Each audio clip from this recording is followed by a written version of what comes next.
자, 지금까지 사도 바울은 로마서 7장까지를 잘 우리에게 소개했어요. 로마서 7장까지 주제 단어는 한마디로 율법이에요. 그렇죠? 이제 8장의 주제 단어는 성령이에요. 이렇게 이야기할 수 있는 것은요, 사도 바울이 7장에서만 율법을 23회 사용했어요. 8장에서요, 성령이라는 단어, 프뉴마다라는 단어를 17회 사용하고 있어요. 그만큼 집중적으로 다루고 있다는 것을 소개하면서 이제 사도 바울은 이 성령님을 오늘 본문 5절과 11절에서는 우리 안에 계신다, 우리 안에 계시는 성령님이다 하여서 내주하시는 성령님을 우리에게 소개하고 있는 것입니다. 오늘은 바로 그 성령님을 여러분에게 소개하고자 하는 것입니다. 여러분, 지난주 8장 1절부터 4절까지 이야기를 한번 복습해 볼까요? 지난주에는 구원이 주는 두 가지 축복을 우리가 설명해 주셨어요. 구원을 받은 사람들에게 오는 두 가지 유익이 뭡니까? 1절에 첫째, 정죄가 없다. 이 정죄는 더 이상 우리는 영원한 심판에, 멸망의 심판을 받지 않는다라고 해석해 드렸습니다. 여러분 안심하세요. 마틴 로이드 존스 목사님은 8장의 주제는 성화가 아니라 그리스도인이 안전이라고 해야 된다고 말을 했는데, 바로 이런 부분에서 1절에서 정죄를 받지 않는다. 이 이야기를 사도 바울은 39절에서 어떻게 하냐면, 누구도 하나님의 사랑에서 끊을 수 없다는 말과 딱 대비시켜요. 그러니 여러분, 로마서를요, 사도 바울이 진술하여 기록하여서 했다고 하는 것을 여러분들이 염두에 두신다면, 사도 바울의 신학의 수준이요, 어떤 정도의 수준을 가지고 있는가를 잘 들여다보셔야 돼요. 왜냐하면 그냥 진술한 것 같지만 이렇게 묘하게도요, 7장과 8장을 다 비교해 놨죠. 8장의 1절과 39절을 딱 대비해 두셨단 말이에요. 이건요, 정말 성령의 역사가 아니면 이렇게 로마서를 기록해 둘 수가 없다는 사실을 강조하고자 하는 것입니다. 정죄를 받지 않는다. 그게 구원받은 우리가 누리는 특권 중에 특권이에요. 믿으십니까? 여러분들 절대로 카타크리노, 정죄를 받지 않아요. 자꾸 요즘에 어떤 분들이 받은 칭의가 상실될 수 있다, 유보되었다, 저기 종말에 예약되었다라고 이야기하면서 우리를 자꾸 좀 그리스도인답게 살라라고 주문하고 있지만, 그렇게 요구하는 것에 대해서는 우리가 겸허하게 경청을 해야 되겠지만, 사실은 우리의 구원은 유보되거나 예약된 것이 아닙니다. 믿으십니까? 로마서 8장 1절은 누구든지 그리스도 예수 안에 있는 사람은 결코 정죄를 받지 않고, 39절에서 의하면 누구도 이제는 하나님의 사랑에서 끊을 자가 없다고 선포하고 있어요. 그 첫 번째 우리가 받는 유익이다. 지난주 설교를 통해서 우리 하나님의 가르침을 받았습니다. 두 번째, 구원받은 백성에게 주는 유익이 뭐냐? 해방되었다. 어디로부터? 율법으로부터. 즉 율법의 상태가 뭐냐? 죄와 저주의 상태로부터 해방되었다. 사형 선고가 면하여졌다. 그렇게 설명을 했습니다. 그것을 율법의 요구가 충족된 상태라고 설명한 바가 있습니다. 이것이 우리의 현재 상태입니다. 아멘. 아멘. 여러분, 감옥에서 이제 막 추록한 성도입니다. 추록한 죄수라고요. 놀라지도 않네. 다시 말합니다. 여러분들은 이제 막 감옥에서 나온 신빙 죄수예요. 이해가 돼? 죄수란 말이에요, 죄수. 그런데 하나님이 죄수인데도 의롭다 쳐 주었다라고 지난주에 설명을 했어요. 내가 내 설교를 유튜브를 통해서 들으니까 4번을 설명했더라고. 4번을. 왜?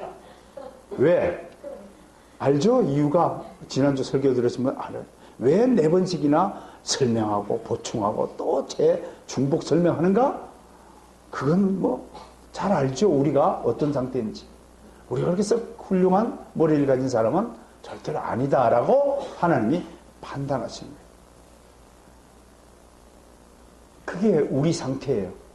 그런데 오전에도 잠깐 앞에 우리 청년들 교리 시간에 내가 속성을 이야기했거든요. 속성. 그걸 사도 바울이 뭐라고 표현하냐면 옛 본성이다. 그렇게 표현해요. 옛 본성. 우리 속에 속성이 남아있어요. 옛날 하던 버릇이 남아있어요. 제가 대학 다닐 때 뭐 하다가 좀 도피한 적이 있어요.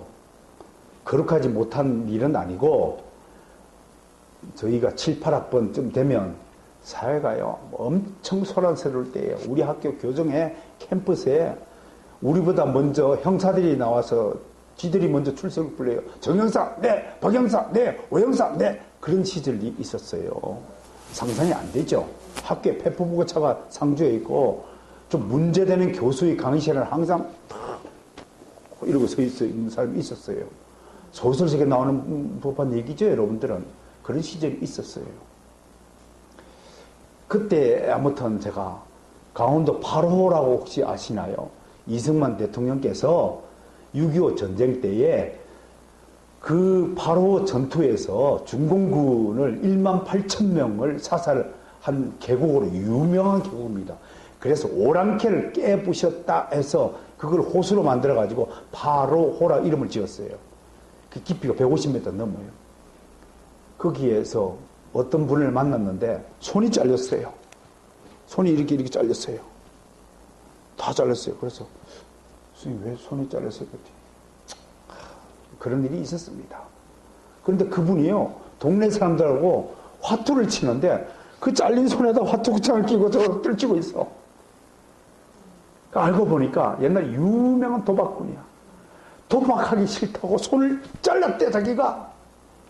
그런데도 도박 습성을 못 버려가지고 그렇게 끼고 저걸 떨치고 있어요.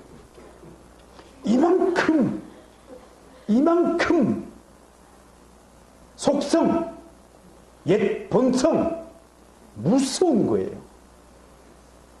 여러분 잘 들으세요. 저는 또 계속 강조하죠. 지금 로마서 이 편지를 읽는 유대인들은 뼛속까지 율법주의자라고 그랬어요. 여러분들은 한국인들은 뼛속까지 유교주의자라고 얘기했어요. 이게 얼마나 무서운 본성인지 몰라요. 그러니까 여러분 오늘 무슨 얘기를 하냐면 사도 바울이 오늘 우리에게 들려주는 이야기 목적이 뭐냐면 너희들 안에 뭐가 있다고? 무서운 옛날 본성 버릇 이거 있단 말이야. 있단 말이야. 이게 죄된 본성이고 이게 옛 본성이고 이것을 사도 바울은 오늘 뭐라고 했냐면 따라서 합시다. 육신의 삶. 육신의 삶의 습성이 남아있단 말이에요. 그런데 하나님이 여러분들에게 그 삶을 깨트리고 그 삶을 완전히 컷오프 시키라고 뭔가를 조치를 취해 주셨어요. 그게 뭐냐면 성령이라는 거예요. 그 성령님을 우리 속에 막 칩을 박아두듯이 박아뒀단 말이에요. 일전에 제가 이 상태를 리모컨으로 작동하는 TV에 비유했어요. 옛날에는 손으로 다 돌렸어요. 게으른 사람은 발가락으로 이렇게 돌리기도 했어요. 뭘? TV 채널을.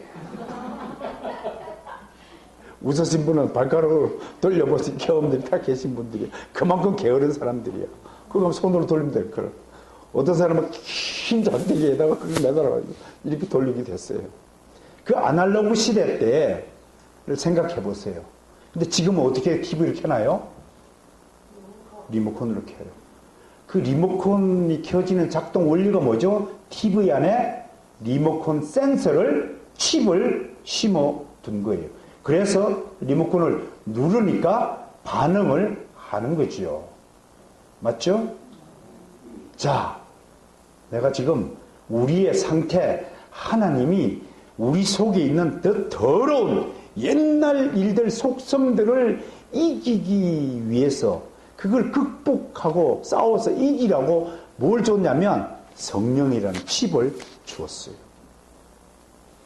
믿으십니까? 네. 여러분 속에 프뉴마 칩이 꽂혀 있어요. 무슨 칩이라고요? 헬라어로 성령을 프뉴마 그래요. 프뉴마. 저기 종합경찰서 옆에 갔더니요, 프뉴마 헤어삽이 있습니다.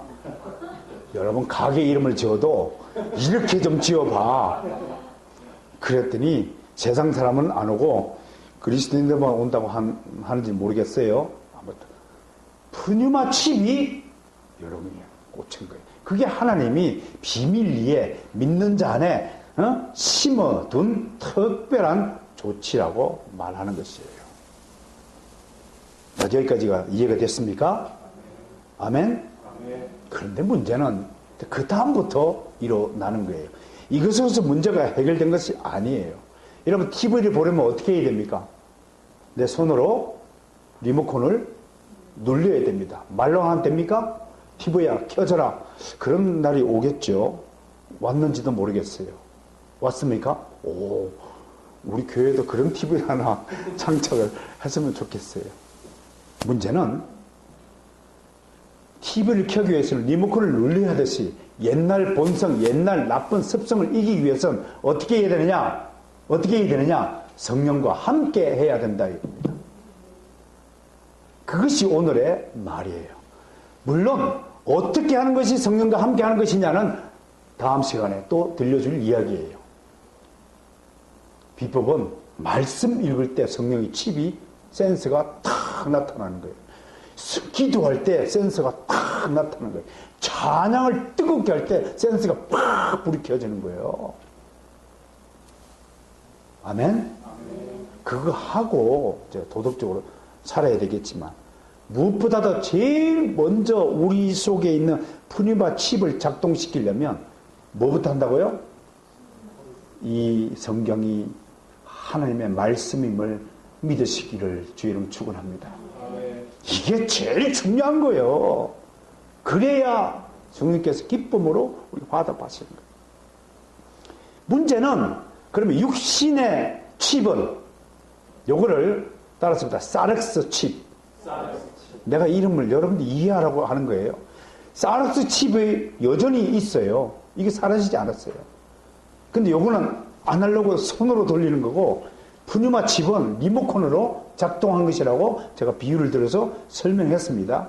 자, 여전히 두 개의 칩이 있다는 거예요. 이제 이해가 됐습니까? 그런데 이 두 개의 칩은 완전히 서로 대적되는 존재라서 늘 부딪히는 것이라고 사도 바울은 우리에게 친절하게 설명을 하는 것입니다. 자, 그럼 이렇게 정리합시다. 자, 우리가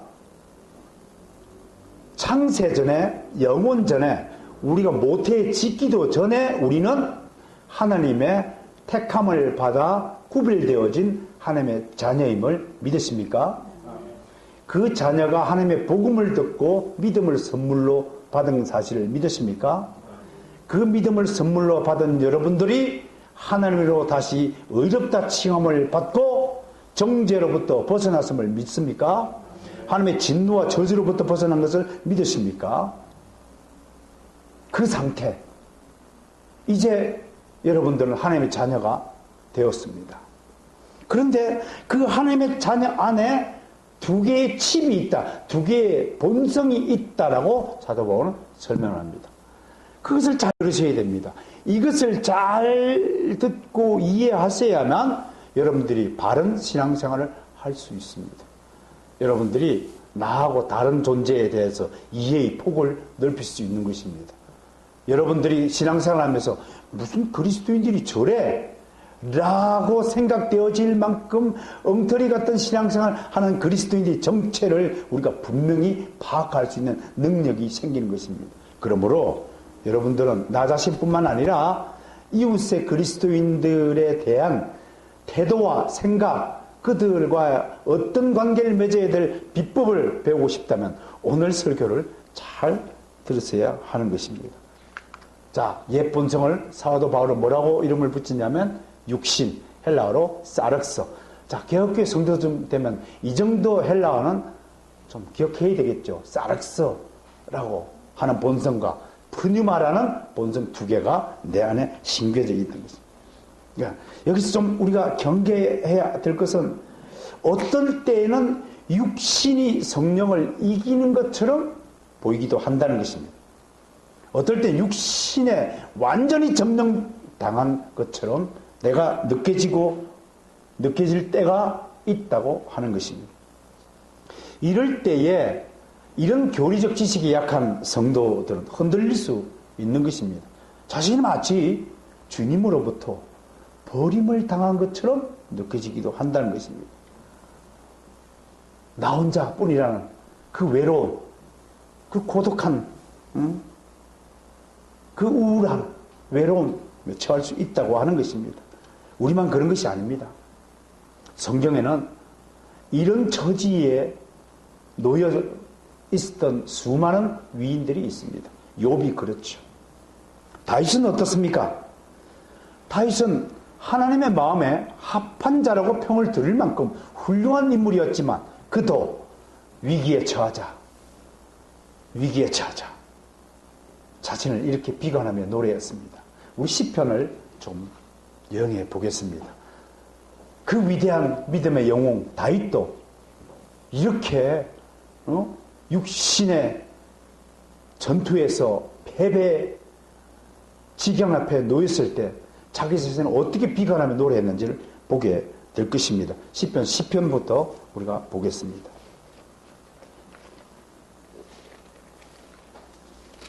이 다윗의 시편을 읽고 여러분 위로를 받으시기를 바랍니다. 1절 읽습니다. 시작. 여호와여 어찌하여 멀리 서시며 어찌하여 환난 때에 숨으시나이까. 여러분 다윗이 이렇게 신세를 한탄했지만 하나님은 한 번도 우리로부터 멀리 떨어져 계신 적이 없으신 분을 믿으시기를 바랍니다. 12장 1절 읽어봅니다. 시작. 여호와여 도우소서. 경건한 자가 끊어지며 충실한 자들이 인생 중에 없어지나이다. 여러분 이 땅에 하나님의 택함을 받은 백성은 결코 사라지지 않습니다. 그럼에도 다윗은 이렇게 스스로를 비관하며 노래했던 것입니다. 하나 더 읽어볼까요? 13편 1절 시작. 여호와여 어느 때까지니까 나를 영원히 잊으시나이까. 주의 얼굴을 나에게서 어느 때까지 숨기시나이까. 하나님은 한 번도 우리를 잊어버리시거나 자신의 얼굴을 우리에게 숨기신 적이 없으십니다. 제가 자주 묵상하는 구절이 있는데 하나만 더 읽어볼까요? 22편을 가보겠습니다.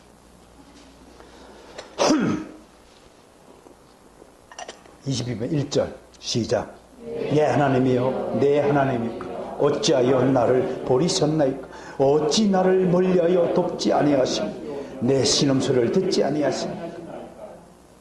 여러분 하나님은 우리를 잠시도 버리시지 않으세요. 그런데도 때로 우리는 위기에 처할 때 이렇게 우리의 심정을 토로할 수 있다는 거지. 우리의 현재 상태라는 사실을 잊지 마시길 바랍니다. 우리는 이런 육신의 일에 속지 말아야 하는 것입니다. 육신은 계속해서 우리를 좌절시키고 절망시키고 포기하게 하고 가장 쉬운 방법은 포기하는 것입니다. 여러분 아리엘 교회 신앙생활이 힘들다고 떠나간 우리의 형제 자매들 참 많죠. 가장 쉬운 방법은 안 보는 것입니다. 회피하는 것입니다. 그러나 하나님은 그 회피를 반드시 재만남으로 역사하신다는 사실을 잊지 마시길 바랍니다. 피한다고 피해질 게 있고 피한다고 피할 수 없는 것이 하나님의 역사 안에 있다는 사실을 잊지 말아야 됩니다. 여러분 속았다는 것은요 유혹에 걸렸다고 하는 것입니다. 유혹에 걸리면 분별하지 못합니다.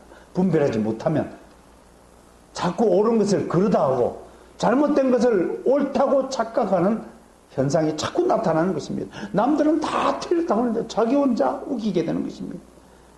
그렇게 되면 그는 매사에 다른 사람과 부딪히게 되는 것입니다. 모든 갈등의 원인을 제공하고 결국 트러블 메이커로 낙인 찍혀서 다른 사람들도 따돌림을 당하게 되는 것입니다. 그만큼 분별할 수 있는 능력이 중요하다고 하는 것입니다. 우리 안에 지금 두 개의 본성이 지금 전쟁을 하고 있습니다. 이 전쟁은 육신의 생명이 마감될 때까지 계속되는 것임을 여러분 분명히 인정하고 살아야 합니다. 그런데 이 전쟁에서 중요한 것은 성령과 육신이 있어요. 그럼 에고, 나는 도대체 어떤 역할을 해야 할 것인가라는 문제가 생기는 것입니다. 여러분 알다시피 성경에는 세 개의 영이 있다고 소개합니다. 하나는 하나님의 영, 두 번째는 사단의 영, 디아블로스라고 그래요. 사단의 영이 있고, 세 번째는 나의 영이 있어요. 8장 16절 볼까요? 로마서 8장 16절 보세요. 16절 보면 사단의 영, 귀신의 영과 성령의 영 외에 또 하나의 영이 있습니다. 시작. 성령이 친히 우리의 영과 더불어 우리가 하나님의 자녀인 것을 증언한다. 나의 영이라는 게 있죠. 우리 영이 있죠. 사람의 영이 또 따로 있다고 하는 것입니다. 그러면 성령과 악령이 내 속에서, 내 마음 안에서, 내 인격 안에서 서로 싸울 때 도대체 나는 어떤 역할을 해야 할 것인가? 나는 어떻게 해야 되는 것인가? 하는 질문이 생기려고 하는 것입니다.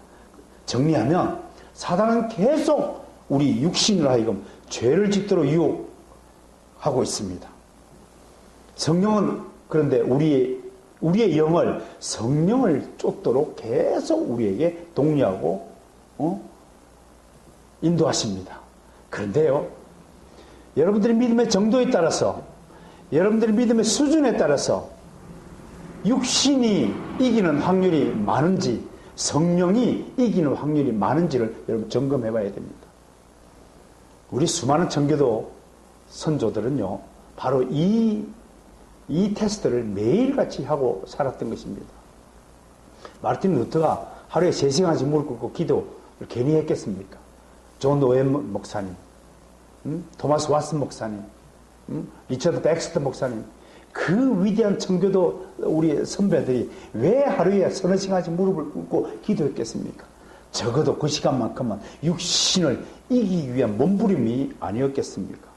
여러분들은 과연 오늘날 21세기 살아가는 한국의 그리스도인들로서 여러분들은 과연 여러분들의 삶에 있어서 육신을 이기고자 하는 노력을 얼마나 하시는지 고려해 보셔야 할 것입니다. 즉 육신의 소욕과 성령의 소욕이 서로 충돌하는 것이 전쟁인데 여러분들은 어느 편을 들 것입니까? 성령의 편을 들기 위해서 기도와 말씀과 찬양으로 무장해야 할 것인 것입니다. 아무튼 오늘의 이야기는 바로 이 전쟁에 관한 것입니다. 그러므로 그리스도의 삶은 한마디로 전쟁의 삶입니다. 전쟁을 하고 싶지 않아도 어쩔 수 없이 전쟁을 치루어야 하는 것이 그리스도의 운명입니다. 그러므로 그리스도인이면서 나는 싸우지 않겠어요. 나는 그냥 편안하게 살고 싶어요. 조용하게 안식을 누리며 행복을 누리며 난 있는 그대로 그냥 가지고 있는 이것으로 난 좋게요. 편히 살겠어요. 고상하게 살겠어요. 옆에 주일 되면 성경책을 옆에 옆구리에 끼고 엉덩이를 좀 살짝 흔들면서 교회 당도한 목사님 안녕하세요 인사하고 성도들에게 환한 웃음으로 인사하고 예배를 드리면 또 집에 가서 편안하게 아무것도 하지 않고 그냥 하나님의 자녀됨을 기쁨으로 유익을 누리며 살겠다고 고백하고 그렇게 살아가는 그리스도인이 있다면 경고합니다. 그는 처음부터 하나님의 자녀가 아닐지도 모릅니다. 그런 그리스도인이 존재하지 않습니다. 그리스도인은 싸우는 존재임을 잊지 마시길 바랍니다. 그래서 우리의 이름은 프로테스탄트입니다. 프로테스탄트란 싸움꾼이라는 뜻입니다. 여러분, 바깥에 있는 적과 싸우려 하지 마시고 먼저 여러분 안에 전쟁에서 승리하는 성도가 되시기를 주님 축원합니다. 자, 그렇다면 전쟁을 이기려면 적을 잘 알아야죠. 적이 누굽니까? 우리의 육신이라고 사도 바울은 오늘 말씀하고 있습니다. 육신이 뭐냐? 도대체 육신의 일이 무엇인지 어떤 특징을 가지고 있는지 간파해야 우리가 전쟁에서 승리할 수 있는 것입니다. 성경에는 육신의 일에 대해서 조목조목 고발하고 있습니다. 우리 로마서 1장 18절부터 32절까지 충분히 읽어보았습니다. 한 구절만 더 읽어볼까요? 갈라디아서 5장으로 가보겠습니다. 갈라디아서 5장. 아시는 분들은 너무 유명한 구절이라서요. 강조하지 않아도 되지만 한 목소리로 다시 한번 읽어보겠습니다. 5장 17절부터 19절까지 사도 바울이 육체의 일, 육신의 일을 어떤 내용으로, 제목으로 조목조목 열거하고 고발하고 있는지를 함께 읽어봅니다. 시작. 육체의 소유가 성령을 거스르고 성령은 육체를 거스르나니 이 둘이 서로 대적함으로 너희가 원하는 것을 하지 못하게 하려 함이라. 너희가 만일 성령의 인도하시는 바가 되면 율법 아래 있지 아니하리라. 육체의 일은 분명하니 곧 음행과 더러운 것과 호색과 우상 숭배와 주술과 원수 맺는 것과 분쟁과 시기와 분냄과 당 짓는 것과 분열함과 이단과 투기와 술 취함과 방탕함과 또 그와 같은 것들이라. 전에 너희에게 경계한 것 같이 경계하노니 이런 일을 하는 자들은 하나님의 나라를 유업으로 받지 못할 것이다. 이 중에 해당되지 않으신 분, 거룩하신 분을 모십니다. 여러분 주변에 정말 이 일에 하나라도 걸리지 않는 분이 있으시면 빨리 신고해 주시기 바랍니다. 그는 이 세상 사람이 아닙니다. 그는 귀신일 것입니다. 이 구절에 하나라도 걸리지 않는 사람이 있으면 빨리 아리엘 교회에 신고해 주시거나 알려야 됩니다. 여러분, 우리의 육신이 하는 일들이 얼마나 무시무시한 괴물인지요. 깨달아야 됩니다. 따라서 나는 괴물 그 자체다. 이것을 인정하는 사람이 정말 주님 앞에 겸손해질 수 있다고 저는 생각합니다. 나 같은 괴물이 어디 있어요? 나 같은 고집쟁이가 어디 있어요? 나같이 무식한 사람이 어디 있어요? 나같이 돌머리가 어디 있어요? 나같이 못난 인물이 어디 있어요? 나같이 말 안 듣는 족속이 어디 있어요? 사도 바울이 죄수 중에 괴수라고 얘기했죠. 그러면 우리는 뭘까요? 사도 바울이 괴수면요, 우리는 괴수 그 자체예요. 그걸 아셔야 되는 겁니다. 위대한 사도 바울이 죄수의 괴수라고 하면 우리 죄인 그 자체라니까요. 좀 아셔야 됩니다. 이 육신의 일은 다른 한마디로 정리하면요, 죄악에 물든 뼛속까지 죄의 본성을 가진 죄, 그 녀석이라니까요. 어떤 영화 제목이 그놈 목소리라는 영화 제목이 있는데 그 각본을 쓰신 분이 뒤에 시나리오 수기에 이렇게 썼다고요. 그놈 목소리가 내 안에도 있다. 그것 때문에 쓴 거예요. 여러분, 영화도 좋은 영화를 좀 골라서 보세요. 예? 드라마, 이 성경이 하나님의 드라마 이야기잖아요. 작가가 도대체가 이 드라마, 이 글을 왜 썼는가를 이유를 좀 알고 살면 좋지 않을까요? 다른 사람이 하는 이야기를 경청하며 사는 것이 복된 상태라고 생각합니다. 오늘 7절에서도 사도 바울은 이렇게 고발합니다.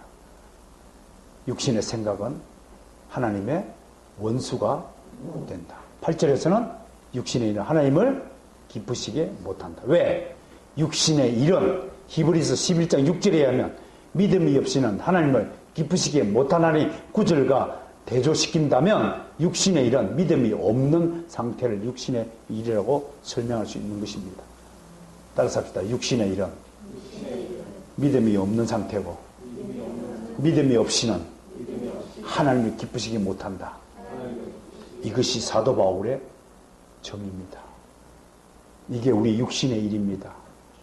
그러면 여러분, 우리는 믿음이 있는 상태입니까? 없는 상태입니까? 여러분에게 물어보고 싶습니다. 우리 스스로에게 물어봅시다.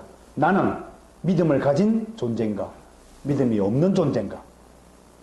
하나님은 정말 위대하신 분이십니다. 믿음이 없음에도 하나님은 우리를 믿음이 있는 것으로 쳐 주셨습니다.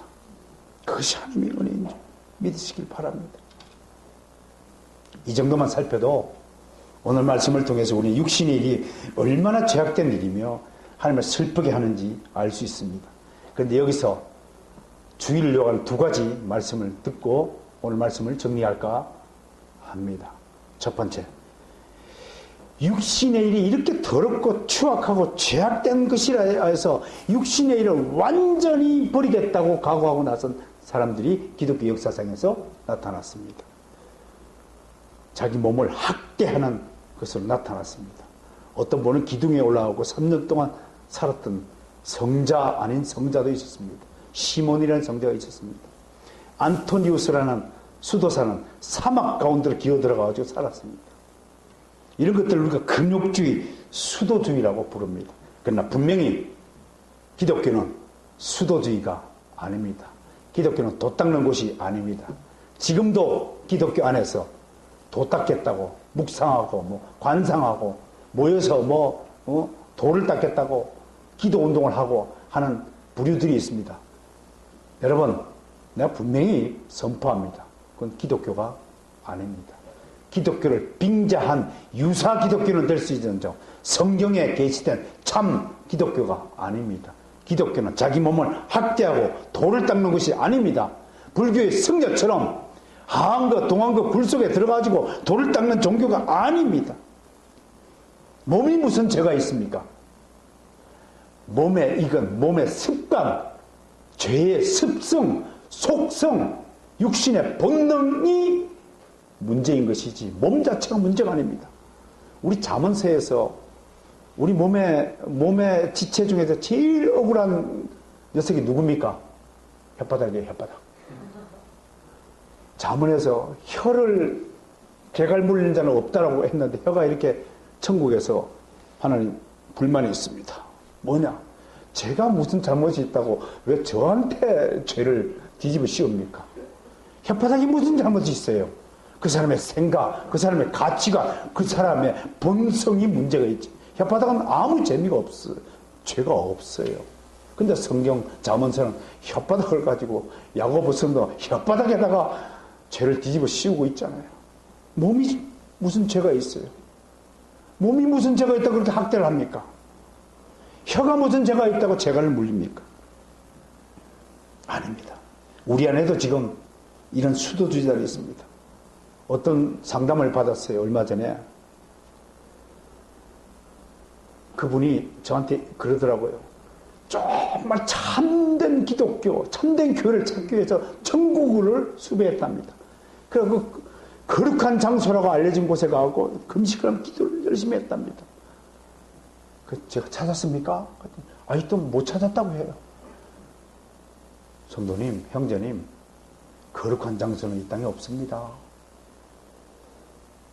그런데 사람들은 지금도 어디 가서 기도하면 기도빨이 잘 듣는다고 알고, 그래서 기도원을 찾아다니고 거룩한 기도의 거룩 장소를 찾아다닙니다. 이게 한국인의 뼛속까지 아직도 스며 있는 미신 사상이고 토테미즘이고, 이것이 유교주의의 한 분파라는 사실을 인정해야 됩니다. 그건 기독교가 아닙니다. 여러분, 이집트로 들어갔다가 변형된 기독교가 나타난 것을 우리가 콥트교라고 그래요. 중국으로 복음이 들어갔는데 네스토리안파가 전한 그 복음이 중국의 당나라 태종과 손을 잡고 형성된 변질된 기독교가 경교입니다. 일본으로 기독교가 들어가가지고 신사 참배 같은 사상과 묘하게 믹스되어서 나타나는 것이 일본의 자유주의 기독교입니다. 여러분, 기독교의 복음이 인디안 사회에 들어가서 형성된 것이 몰몬교로 나타났습니다. 조라스교와 결합이 되어서 나타난 것이 비밀 밀교가 태어났습니다. 이건 유사 기독교는 될지언정 성경적인 기독교가 아닙니다. 이 점을 명백히 이해하셔야 됩니다. 여러분, 아무리 여러분들이 금식하고 아무리 여러분 몸을 단련시킨다 할지라도 여러분 속에 있는 죄성을 털끝만큼도 여러분은 없앨지 못합니다. 이걸 기억해야 됩니다. 제 아무리 뛰어난 높이뛰기 선수가 있다고 칩시다.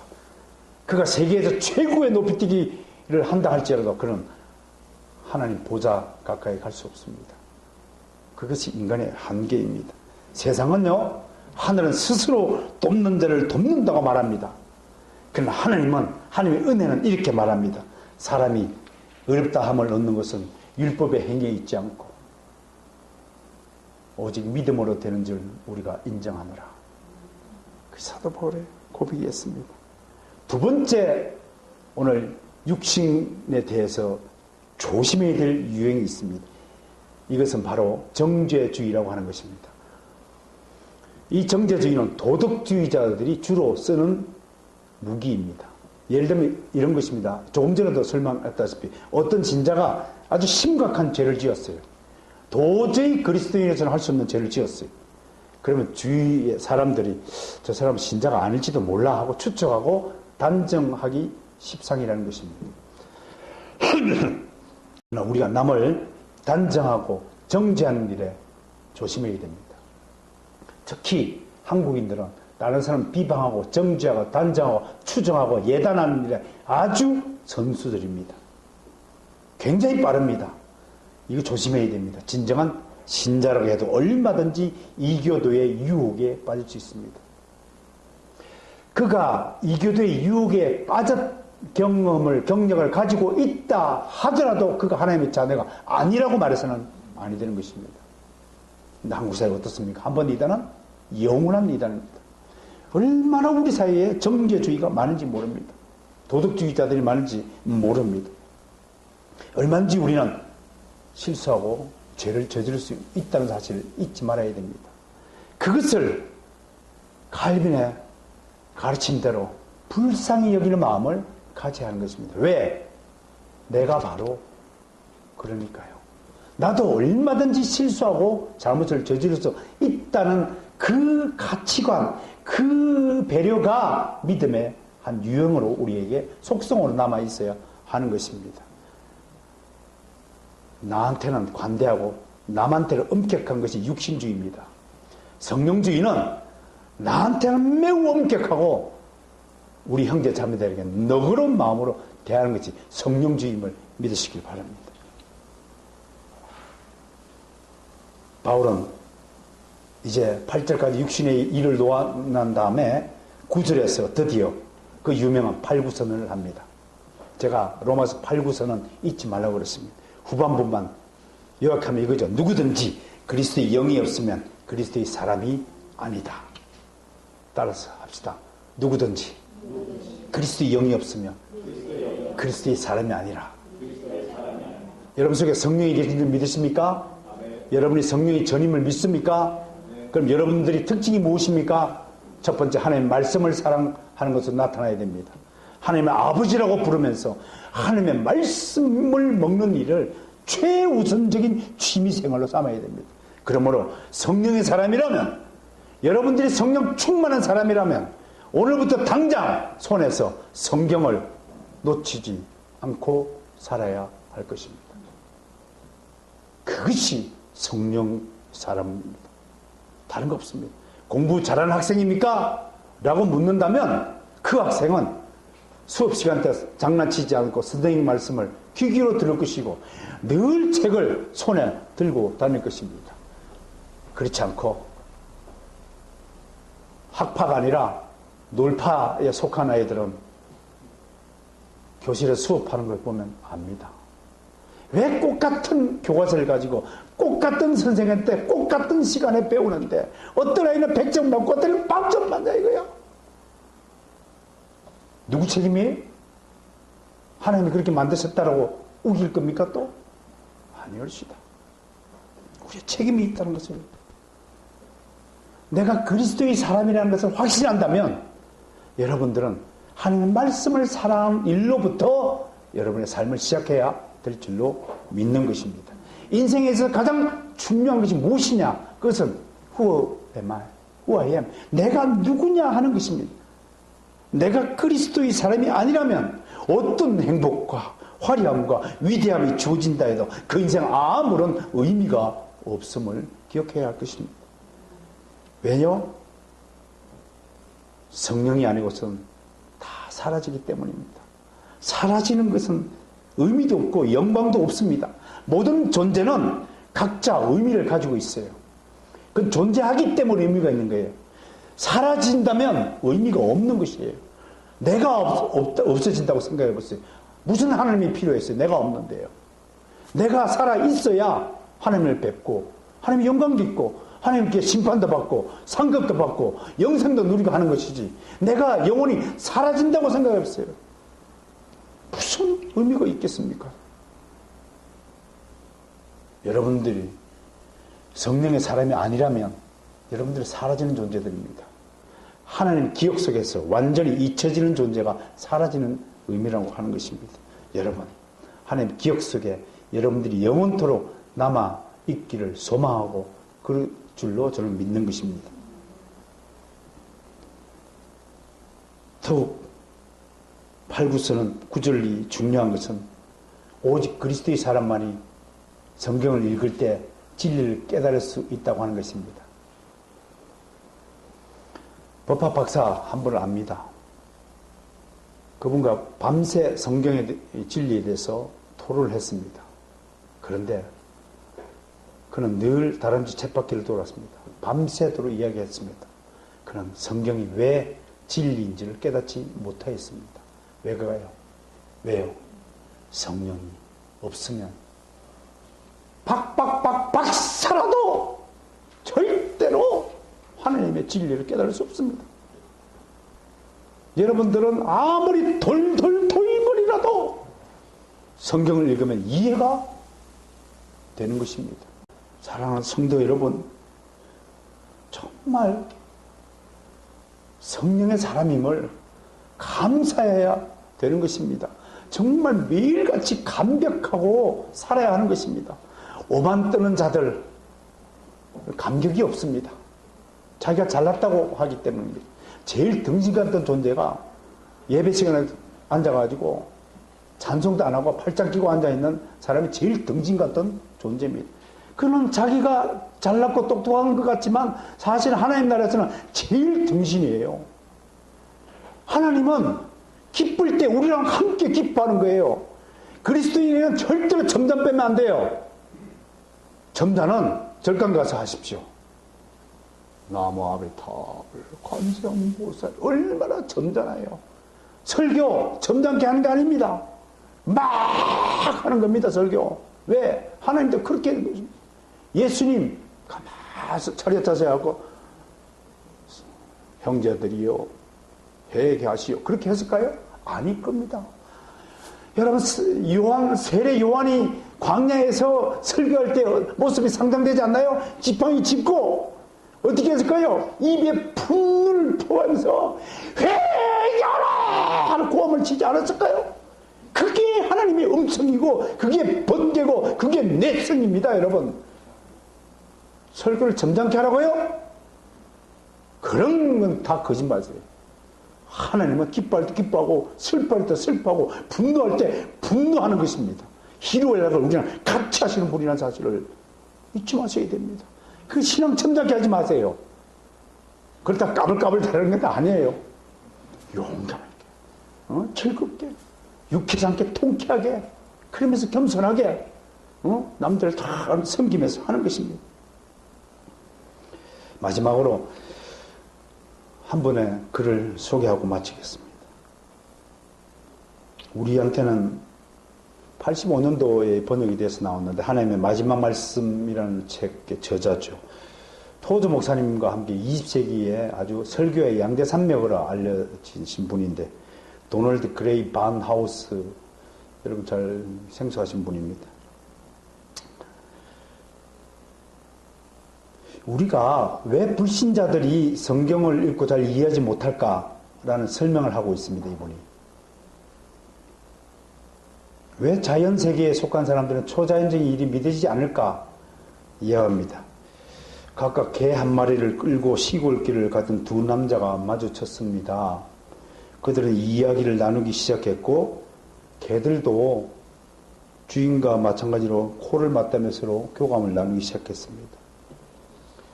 아마 개들은 덤불 속에 토끼 발자국이 있다는 등 얘기를 나눴을지도 모릅니다. 무슨 얘기를 나누는지 개들은 신이 나서 함께 막 달렸습니다. 그리고 다시 주인에게로 돌아와서 주인들은 무슨 대화를 나눌까 하고 개가 쳐다보았습니다. 그런데 주인이 무슨 말을 하는지 개들은 알아듣지 못했습니다. 마찬가지로 두 남자도 개들이 무슨 대화를 나누는지 알지 못했습니다. 개 안에 있는 개의 본성에 의해서가 아니라면 개를 알 수 없듯이 개도 인간의 일을 알지 못합니다. 오직 인간의 지성만이 인간의 일을 이해할 수 있습니다. 그러므로 개가 개를 이해하지만 인간을 이해하지 못하듯이 인간은 인간을 이해하지만 성령의 도움 없이는 절대로 하나님의 세계를 이해할 수 없다. 개를 사랑하시는 목사님이었는가 봅니다. 저는 참고로 개를 싫어합니다. 결론 짓습니다. 때로 육신의 생각, 육신의 행동은 인간적인 측면에서요 매우 고상하고 멋지고 위대하고 존경스럽까지 합니다. 되게 자유주의 신학 하시는 분들이 이래요. 인본주의 신학을 가진 분들이요. 남들한테 존경을 받습니다. 아주 인품이 훌륭합니다. 난 여러분들에게 인품 훌륭하라고 공자의 가르침을 내린 적이 없어요. 여러분들이 거룩하라고 했지 인품이 훌륭하고 포장되게 하고 겉모습으로 예의를 다하는 그런 거칠의 인품을 가지라고 내가 말한 적 없어요, 여러분. 여러분 운동하지 마세요. 여러분들 그 인품은 언제나 고상하고 점잖게 행동해야 됩니다. 뒷짐지고 이리 오너라. 어디 남편한테 어디 남자가 설거지를 해. 우리 교회는 남성들만 설거지하는 교회입니다. 유교적 인품과 성경이 말하는 하나님이 말하는 인격은 전혀 다른 차원의 일입니다. 아시겠어요? 육신주의자들은 육신적 세상 사람이 볼 때는 그럴듯하고 선행을 많이 하고 봉사를 많이 하고 훌륭한 일을 많이 하여서 돌아가신 추기경님 같이 세상 사람이 막 받들고 지금 교황처럼 인기가 하늘을 치솟는다 할지라도 그들의 인품은 성경이 말하는 인격이 아니라는 것을 명백히 해야 됩니다. 모든 육신의 생각은 하나님과 함께하지 않습니다. 하나님의 뜻대로 선을 행하려는 것이 아니라 자기 방식대로 선을 행하고자 한다면 그건 육신의 일입니다. 여러분, 성령의 일에 육신이 협조를 할 것이라고 생각한다면 큰 착각입니다. 육신은 단 한 번도 지금까지 성령의 일에 협조한 적이 없습니다. 함께 사역을 한 적이 없습니다. 결코 육신은 거룩한 하나님의 일을 알 수 없습니다. 사랑하는 성도 여러분, 오늘 사도 바울의 두 본성의 이야기를 잘 들으셨습니까? 내 안에 두 본성이 지금 전쟁을 하고 있다는 사실도 아셨습니까? 그런데 불쌍하게도 매일 육신에 패배하고 있다는 여러분 스스로 인정하십니까? 불쌍해라. 언제까지 지고만 살 것입니까? 이겨야, 승리해야 여호와 니시의 깃발을 골고다 언덕에 꽂을 것 아니겠습니까? 사랑하는 성도 여러분, 용기 내십시오. 그리고 체면, 권위 다 벗어버리고 육회 상쾌 통쾌하게 삶을 살면서 멋진 그리스도의 복음을 온 세상에 전파하는 그런 승리의 성도가 되시기를 간절히 축원합니다.